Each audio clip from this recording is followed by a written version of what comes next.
দেশকে সুন্দরভাবে গড়ে তুলতে শিশু কিশোরদের সহযোগিতা চাইলেন প্রধানমন্ত্রী তারেক রহমান। সোমবার সন্ধ্যায় রাজধানীর আর্মি স্টেডিয়ামে নতুন কুড়ি স্পোর্টসের সমাপনী অনুষ্ঠানে তিনি বলেন, আজকের শিশু কিশোররা নিজেদের গড়ে তুলতে পারলে আগামীর বাংলাদেশ গড়ে উঠবে। এ সময় আহ্বান জানান প্রাণ প্রকৃতির যত্ন নেওয়া ও প্রতি বছর একটি করে গাছ লাগানোর। শিক্ষার্থীদের পড়ালেখায় সব ধরনের সহযোগিতার আশ্বাস দেন সরকার প্রধান। মোহাম্মদ হুসাইনের রিপোর্ট। রাজধানীর আর্মি স্টেডিয়ামের সোমবারের বিকেল, গ্যালারি জুড়ে খোদে ফুটবল ভক্তদের উপচে পড়া ভিড়, করতালি আর উচ্ছ্বাসে মুখর পুরো স্টেডিয়াম। গেল 2 মে সিলেট জেলা স্টেডিয়াম থেকে শুরু হওয়া নতুন কুড়ি স্পোর্টস 2025-26-এর সমাপনী অনুষ্ঠানে বিকেল 4টায় আর্মি স্টেডিয়ামে পৌঁছান প্রধানমন্ত্রী তারেক রহমান। স্টেডিয়ামে প্রবেশের পর পায়ে হেঁটে পুরো ভেন্যু ঘুরে শিশু কিশোরদের শুভেচ্ছা ও অভিবাদন গ্রহণ করেন প্রধানমন্ত্রী। তাকে এক নজর দেখতে গ্যালারি থেকে হাত নাড়ে শিশুরা। উচ্ছ্বাস আর করতালিতে স্বাগত জানানো হয় সরকার প্রধানকে। পরে মাঠের পাশে বসে বালিকা বিভাগের ফুটবল ফাইনালের দ্বিতীয়ার্ধ উপভোগ করেন প্রধানমন্ত্রী। সিলেট থেকে শুরু হয়ে ঢাকায় পর্দা নামলো দেশের শিশু কিশোরদের সব থেকে বড় ক্রীড়া উৎসব নতুন কুড়ি স্পোর্টসের। আয়োজকরা বলছেন, প্রশিক্ষণ পরিচর্যার মধ্য দিয়ে এই মঞ্চ থেকে তৈরি হবে নামকরা সব খেলোয়াড়। এরপর বালক বালিকাদের 100 মিটার স্প্রিন্টের ফাইনাল খেলা দেখেন তিনি। উপভোগ করেন নতুন কুড়ি স্পোর্টস 2025-26-এর প্রামাণ্যচিত্র এবং টিম সঙ্গের সঙ্গে শিশু শিল্পীদের নৃত্য পরিবেশনা।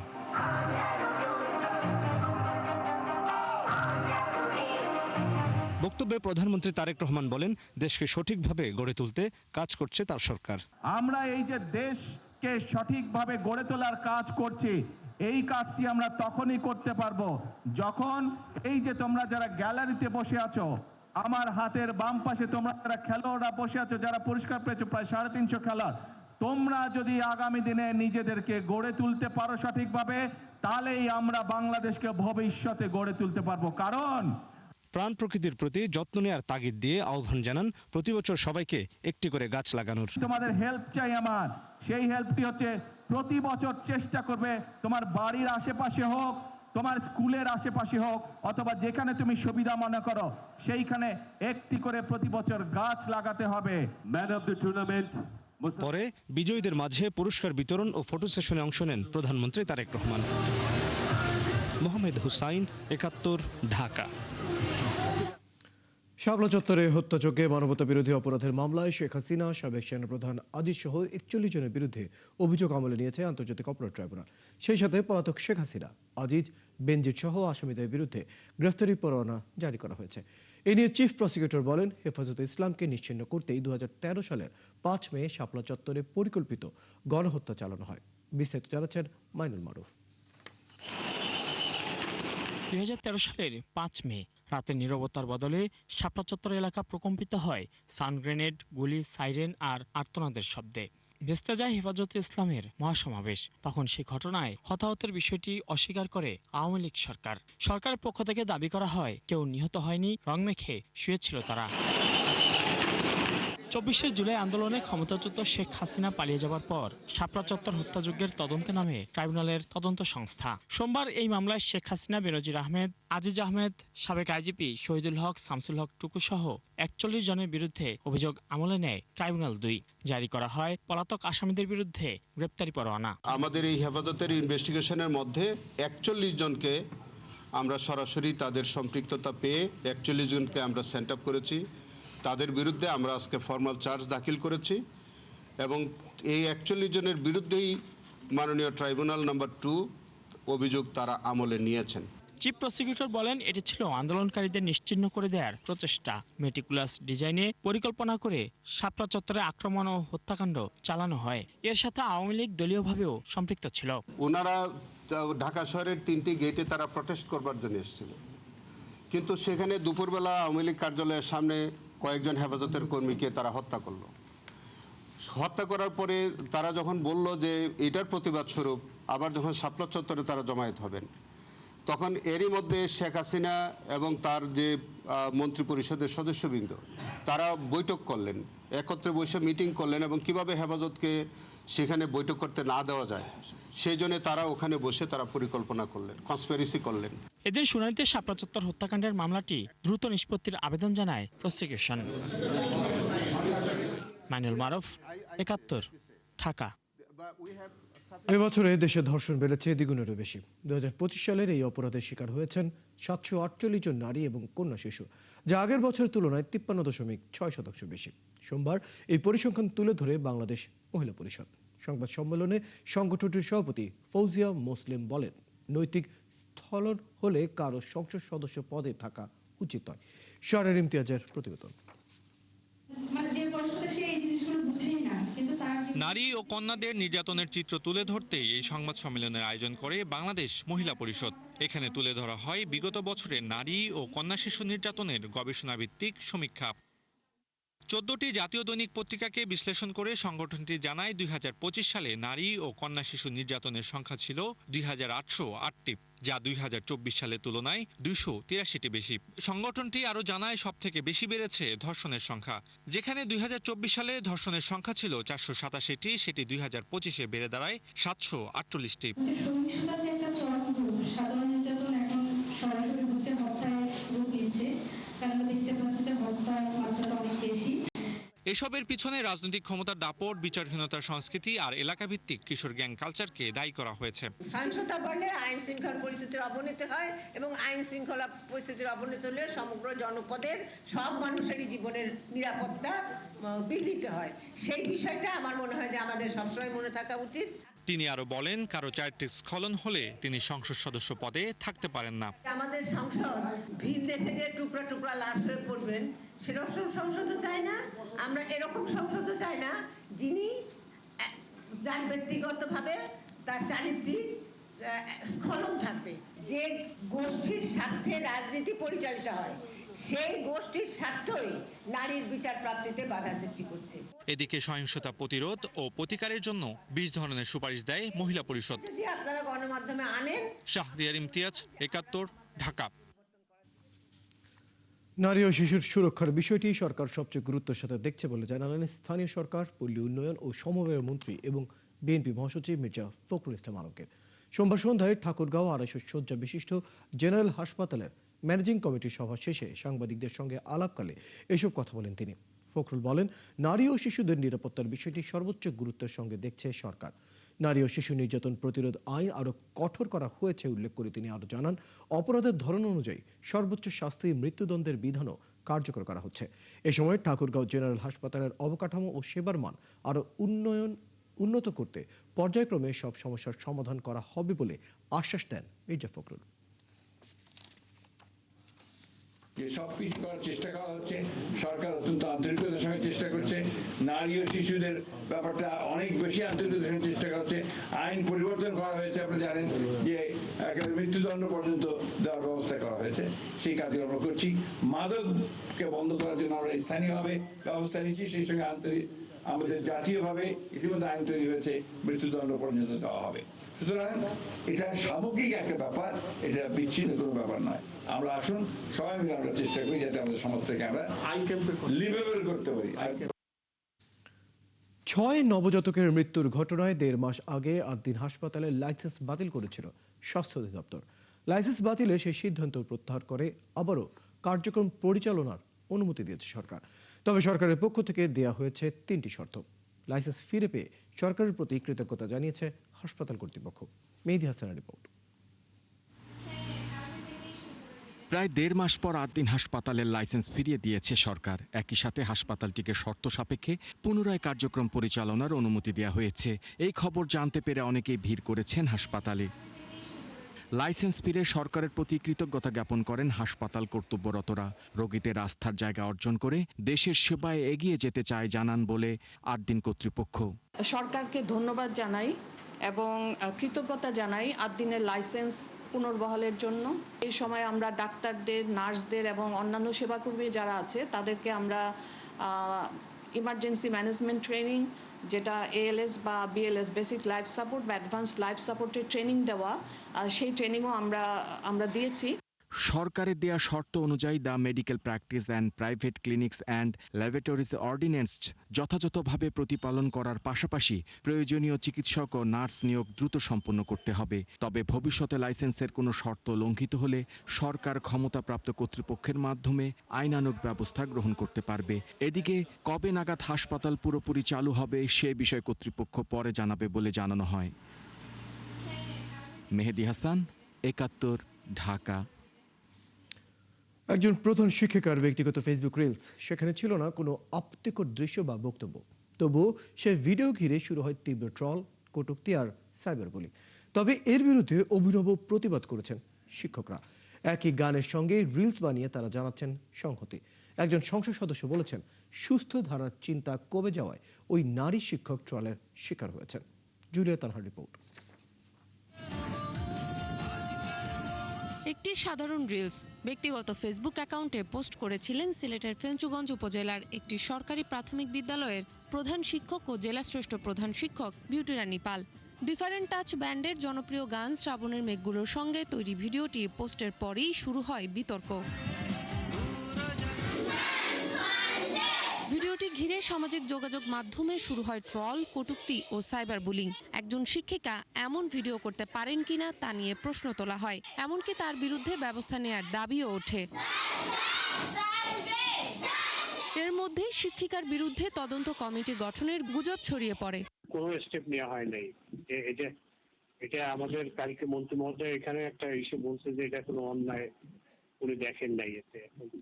এখানে অন্যায় নাই, সেখানে তো স্টেপ নেওয়ার কোনো সুযোগ আছে কিনা। ভিডিওটি সরকারি চাকরিজীবীদের সামাজিক যোগাযোগ মাধ্যম ব্যবহারের নির্দেশিকার সঙ্গে সামঞ্জস্যপূর্ণ কিনা তা নিয়ে বিতর্ক তৈরি হয়েছে। 2019-এর নির্দেশিকায় সরকারি প্রতিষ্ঠানের ভাবমূর্তি ক্ষুণ্ণ হয় এমন বিষয় প্রকাশ না করার কথা বলা হয়েছে। এছাড়া বিভ্রান্তিকর, আপত্তিকর বা শৃঙ্খলা বিরোধী কোনো বিষয় প্রকাশের ক্ষেত্রেও সতর্ক থাকার কথা বলা হয়েছে। তবে সেখানে ব্যক্তিগত নাচ, গান বা সাংস্কৃতিক কর্মকাণ্ডের ভিডিও প্রকাশকে আলাদাভাবে নিষিদ্ধ করা হয়নি।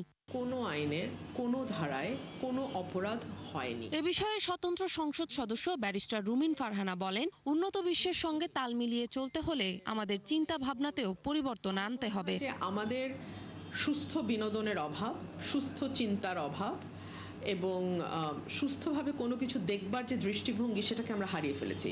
সরকারের মধ্যে উগ্রবাদীদেরকে তুষ্ট করার একটা প্রবণতা এবং উগ্রবাদীদের মাথায় হাত রেখে দেশ চালানোর একটা প্রবণতা। তবে সমালোচনার বিপরীতে বিউটি রানী পালের পাশে দাঁড়িয়েছেন দেশের বিভিন্ন প্রান্তের অসংখ্য শিক্ষক শিক্ষিকারা। একই গানের সঙ্গে রিলস তৈরি করে তারা সাইবার বুলিং এর বিরুদ্ধে প্রতিবাদ জানাচ্ছেন। জুলিয়া তানহা, ৭১, ঢাকা। রাজধানীর সিএনজি ফিলিং স্টেশনগুলোতে গ্যাস সংকট চরমে পৌঁছেছে। যানবাহন চালকরা কোথাও কোথাও গ্যাস পেলেও কিছু কিছু স্টেশনে একেবারেই নেই। কবে নাগাদ এই সমস্যার সমাধান হবে তাও জানে না তারা। এতে প্রভাব পড়েছে চালকদের আয় রোজগার থেকে শুরু করে সবখানে। এদিকে সিএনজি বিক্রিতে কমিশন বৃদ্ধির দাবিতে আবারও আলটিমেটাম দিয়েছে সিএনজি স্টেশন মালিকরা। মোহাইমিনুল খান অপুর প্রতিবেদনে বিস্তারিত। ঢাকার সিএনজি স্টেশনগুলোতে যানবাহনের এই দীর্ঘ লাইনেও ভোগান্তির চিত্র স্পষ্ট। গ্যাসের জন্য ঘন্টার পর ঘন্টা অপেক্ষা চালকদের, তারপরও মিলছে না কাঙ্ক্ষিত গ্যাস। এতে চরম ভোগান্তিতে পড়েছেন সিএনজি চালিত যানবাহনের চালক, গণপরিবহন খাতের কর্মী ও যাত্রীরা। এটি রাজধানীর তেজগাঁও সিএনজি ফিলিং স্টেশন। সকাল 7টা থেকেই গ্যাস নেই, তবুও 6 ঘন্টার বেশি সময় ধরে অপেক্ষা চালকদের। ভোর 5টার থেকে দাঁড়ায় রয়েছি, সিরিয়ালে দাঁড়ায় রয়েছি, আস্তে আস্তে আস্তে এই পর্যন্ত আসছি, পাম্প বন্ধ, একবার টোটালি গ্যাস নেই। আমি গাড়ি 6টার দিকে লাইন দিচ্ছি, আজ এখন বাজে কটা, প্রায় 12টা। 6 ঘন্টা হয়ে গেছে, এখন পর্যন্ত গ্যাস তো পাইলাম না। কখন গ্যাস আসবে সেটা তো ওনারা বলতে পারে না, আসলে পরে মেশিন স্টার্ট হবে।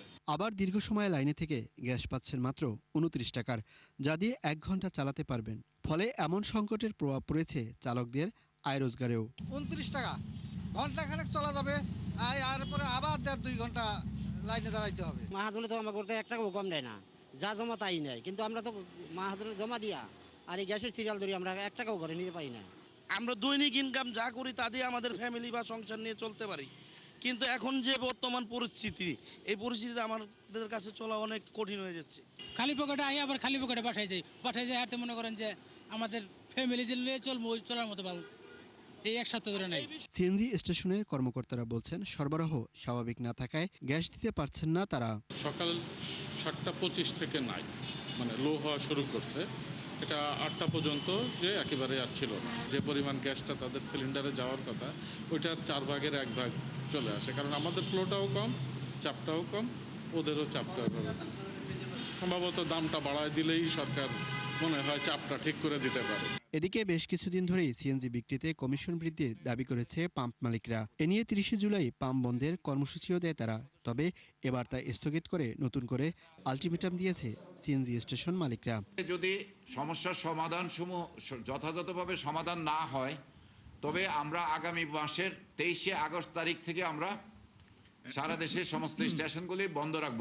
স্টেশনগুলোতে 15 PSI চাপে গ্যাস সরবরাহের কথা থাকলেও বাস্তবে মাত্র 2 PSI মিলছে বলে অভিযোগও করেন তারা। মোহাইমিনুল খান অপু, 71, ঢাকা। এদিকে আগামী সপ্তাহের মধ্যে দুর্ঘটনা কবলিত ভাসমান এলএনজি টার্মিনালের 50% মেরামত সম্পন্ন হবে, আর পরের সপ্তাহ থেকে পুরোপুরি সচল হবে। ফলে গ্যাসের সরবরাহ সংকট কেটে যাবে, এমন প্রত্যাশা বিদ্যুৎ, জ্বালানি ও খনিজ সম্পদ প্রতিমন্ত্রী অরিন্দ ইসলাম অমিতের। সোমবার সচিবালয়ে সাংবাদিকদের প্রশ্নের জবাবে তিনি এসব কথা বলেন। শারমিন নীরা রিপোর্ট।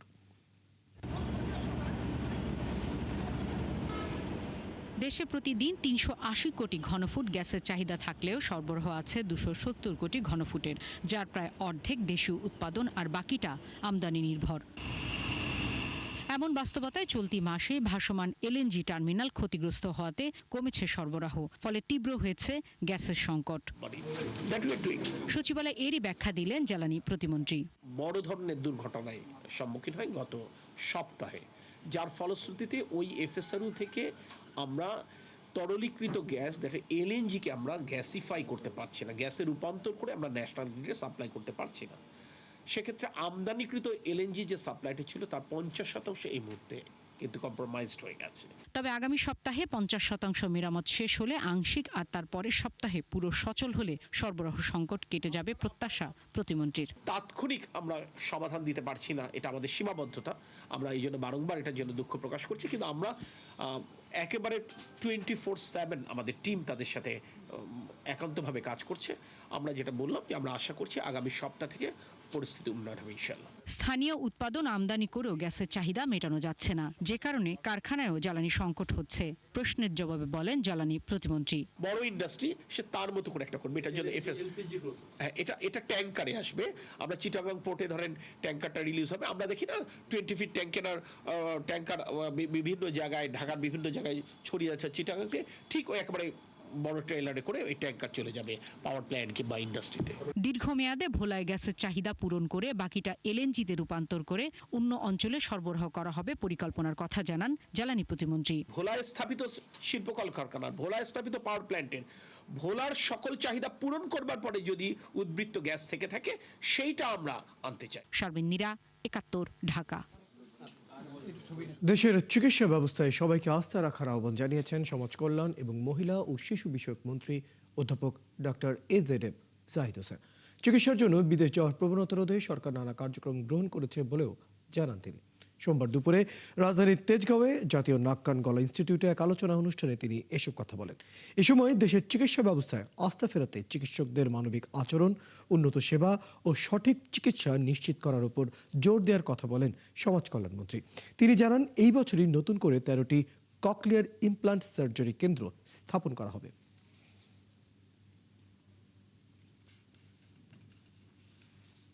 মধ্যে এই ম্যান পাওয়ারগুলি তৈরি করার পরবর্তীতে আমরা আগামী জুনের মধ্যে ইনশাল্লাহ আরও 4টার মধ্যে স্টার্ট করব। তার পরবর্তীতে 28শে ডিসেম্বরের মধ্যে দেখা যাবে যে বাংলাদেশের 13টা সেন্টারেই ককলিয়ার ইমপ্লান্ট হচ্ছে। তারপরে আপনারা যেটা বলছেন অডিওমেট্রি, আপনার যে কি বলে যে হিয়ারিং এর তো কোনো সমস্যাই নাই, এটা তো ইট ইজ সো ইজি। এবং এটার জন্য আমরা প্রত্যেক হসপিটালকে সমাজ কল্যাণ থেকে কিন্তু আমরা টাকা বরাদ্দ করা আছে। চট্টগ্রাম নগরের বাজিত বোস্তামি থানা এলাকায় অভিযান চালিয়ে একটি বিদেশি পিস্তল ও 4 রাউন্ড গুলিসহ আলোচিত সন্ত্রাসী ডেভিড ইমনের 2 সহযোগী আসিফ ও সাইদুলকে গ্রেফতার করেছে পুলিশ। সোমবার বিকেলে সিএমপির মিডিয়া সেন্টারে আয়োজিত সংবাদ সম্মেলনে এসব তথ্য জানান চট্টগ্রাম মেট্রোপলিটন পুলিশের অতিরিক্ত পুলিশ কমিশনার মোহাম্মদ ফয়সাল আহমেদ। এর আগে রোববার রাত 9:30টার দিকে বাজিত বোস্তামি থানার ওয়াজেদিয়া খেলার মাঠের সামনে থেকে তাদের গ্রেফতার করা হয়। তল্লাশির সময় আসিফের কাছ থেকে একটি বিদেশি পিস্তল জব্দ করা হয়। পিস্তলটিতে ম্যাগাজিন সহ 2 রাউন্ড গুলি লোড করা ছিল। গ্রেফতার দুজন আলোচিত সন্ত্রাসী ডেভিড ইমনের সহযোগী এবং অস্ত্রধারী সন্ত্রাসী হিসেবে পরিচিত। এই ঘটনায় বাজিত বোস্তামি থানায় অস্ত্র আইনে মামলা দায়ের করা হয়েছে। এই তো তদন্তাধীন আছে, আমরা তার সাথে কথোপকথন তাদের সাথে যে ডেভিড ইমনের কোনো কথোপকথন যদি আমরা পাই সেটা এখনো আমরা তারা নিজেরাই বলছে তারাই নিজেরাই বলেছে যে তারা ডেভিড ইমনের সহযোগী হিসেবে বিভিন্ন সময় বিভিন্ন জায়গায় চাঁদাবাজিতে অংশগ্রহণ করে।